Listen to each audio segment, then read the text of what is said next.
Okay, now as I was saying, the last no spend challenge I did was in May. And there are actually a couple of ways to do a no spend challenge.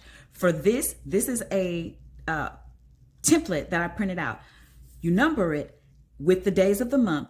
And then if I'm doing specific days, because you can do a no spend challenge for a weekend, or you can pick specific days of the month that you don't want to spend. Like, hey, I don't want to spend on every Tuesday and Thursday. So once you fill in your calendar, you go and circle those days that you don't want to spend money on.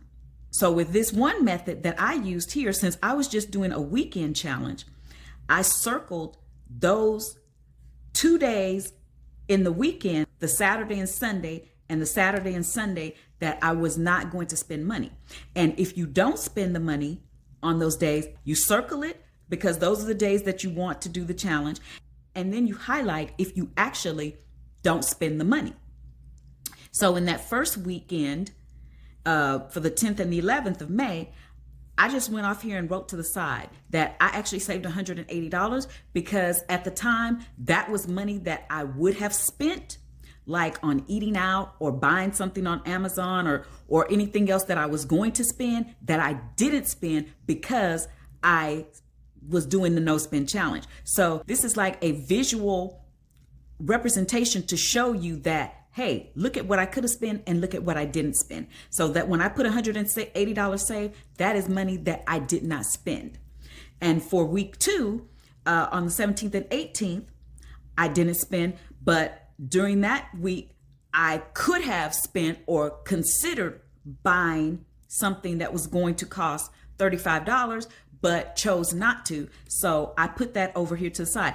I was going to do the challenge on the 24th and the 25th, but didn't get around to it because some special events were going on those days. So I didn't actually do the challenge. So I circled, but this is great because this lets me see, hey, there were 2 days that I was going to do the challenge and I didn't do it. So for the next month, you can be more focused.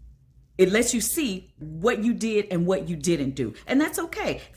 That's what this little note box down here is for you to reflect on. How did it go and what did you learn? You can just put, hey, I didn't spend the money because I did good on 2 weeks, but that third weekend, I didn't make it because whatever happened.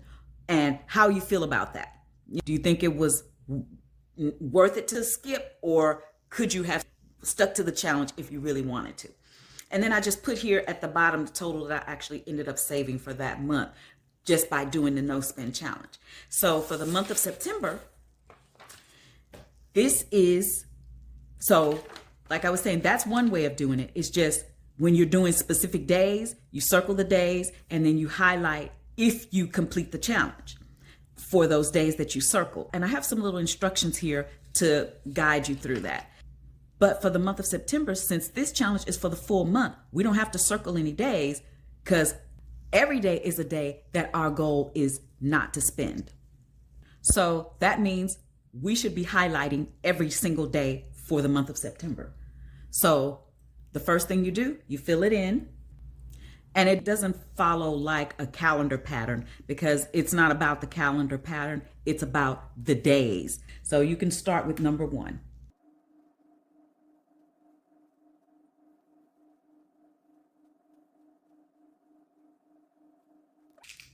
Then you're going to take some highlighters, pick out any highlighter color you want.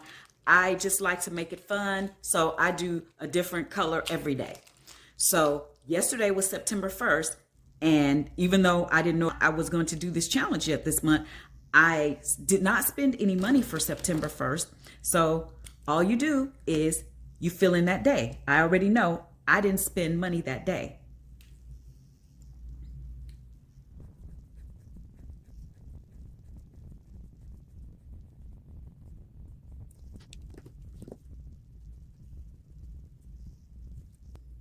Now, every day that you don't spend money, you just highlight the day in any colors that you want. Now, the rules are, there's only one rule. You spend money on essentials, which includes like your mortgage or rent, utilities, insurance, childcare, essential groceries, and your transportation costs to get to and from your job or whatever essential places that you have to go. And you don't spend money on anything else.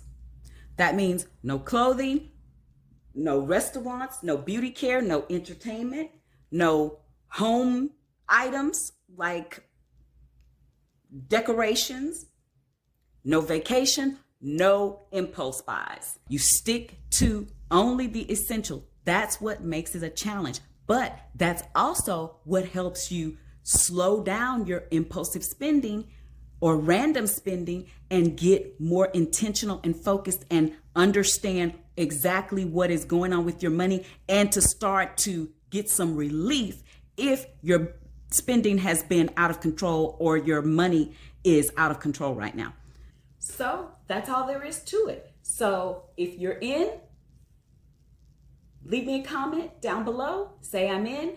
And if you want to get a copy of a free template, I'll be happy to send you a link so you can just download the free template to join along, so that we can encourage each other and we can hold each other accountable and keep track of our progress. And this is not about being perfect. This is about starting to take some control. So if you slip, that's okay.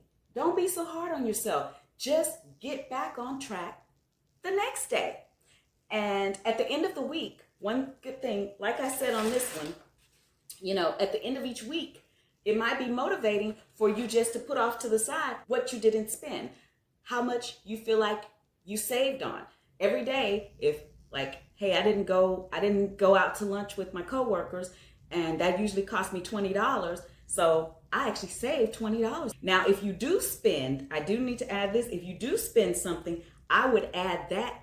Don't highlight that box. Just like all these boxes that I wasn't doing the challenge.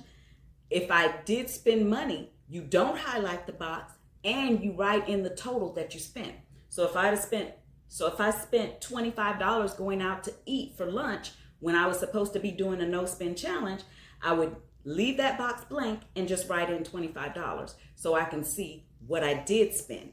You can also write in the totals that you didn't spend in the boxes. Like, I just put it off here to the side, but I could have actually written like, that was $180. I could have put, whatever it was this day.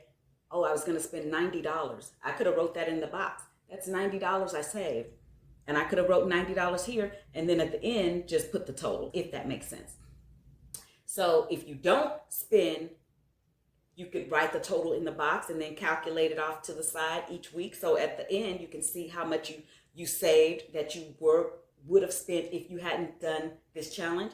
And if you do spend, don't highlight the box and just write the total in that you did spend, so you could see what you did spend, and then you could reflect on that at the end of the month and decide, was it worth it? Did I need to spend that? So anyway, it'll be fun, and it's a great way to motivate and hold each other accountable. So I'm in. I hope you're in. Join me. If you want the free template, I'll be happy to send that to you, and be sure to follow me, and let's do this.